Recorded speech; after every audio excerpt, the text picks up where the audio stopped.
Now for an in-depth look at the bond market, I'm joined by Michael Keenan. He is a forex and rates strategist at Absa Corporate and Investment Bank. Michael, always good to have you.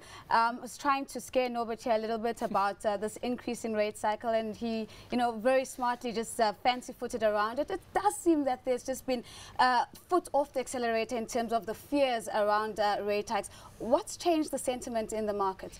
Absolutely. I think the last couple of weeks, really, rate hike fears have subsided. I mean, if you look at what the market is currently discounting, they're pricing in a very small chance that we'll get any move in rates at the September meeting, and also a very small chance at the November meeting. In fact, the first 25 basis point hike is actually only been discounted more around the January meeting. So I think that's been on the back of a couple of things. We've had CPI numbers coming off a little bit. The GDP yesterday wasn't particularly inspiring, and the currency's been behaving itself. So I think everyone just feels that perhaps the Reserve Bank can, as you say, take its foot off the accelerator.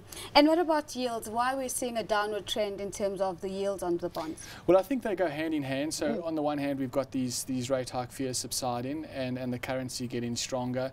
But also we've got to bear in mind that there's a large chunk of bond coupon payments coming forward at the end of this month, and then next month we have the big 157 it redeems, and there's some more chunky coupons next month as well. And I think that money ultimately has to find a home, and we think that the bond bulls out there expect it to be reinvested back into the bond market. And under what conditions then would you say that the current rally that we're seeing in the bond markets is likely to be sustained? Look, I think we've got these coupon and redemption considerations, as I mentioned. We've also got a couple of indices which will see some of those index trackers out there, especially the global ones, actually being forced to almost buy some of the longer dated bonds over the coming weeks. But thereafter it becomes a bit tricky, because at the end of the day, what is going to be the catalyst for any sort of sell-off in the bond market will probably be more hawkish commentary from the Fed and or our Reserve Bank. So we're still watching the central banks very, very closely. Those are the kind of guys that really drive our bond markets, because ultimately they set the policy rate, which then has an effect across the curve. If we were to benchmark ourselves amongst our emerging market peers, where does South Africa sit? Are we sitting pretty, or are we having a bit of trouble? I think South African bonds have come back into favour. At the beginning of the year, we found that our South Africa was, the foreign participants are probably underweight South African bonds, but then we've had this turmoil in Russia and Ukraine, and South Africa has actually been a beneficiary of that. So I think now we're sitting in a position more where the foreign market in particular, which is around 38% of our bond market, so it's quite a substantial holding.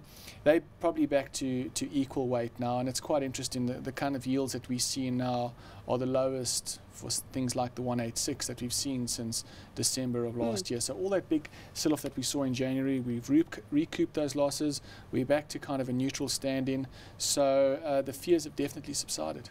If we were to take the developments of just the last 24 hours, if we go back to the Russia-Ukraine crisis, in particular Russia saying that they're going to switch off the gas into Europe, is this development, can we isolate this and say this is likely to have an impact on our own markets back home? Well, it's been remarkable how risky assets, more broadly speaking, have just really ignored and taken these geopolitical tensions in their stride. And I think that really talks to the amount of liquidity that's out there in the markets, looking for a home. The carry trade is alive and well.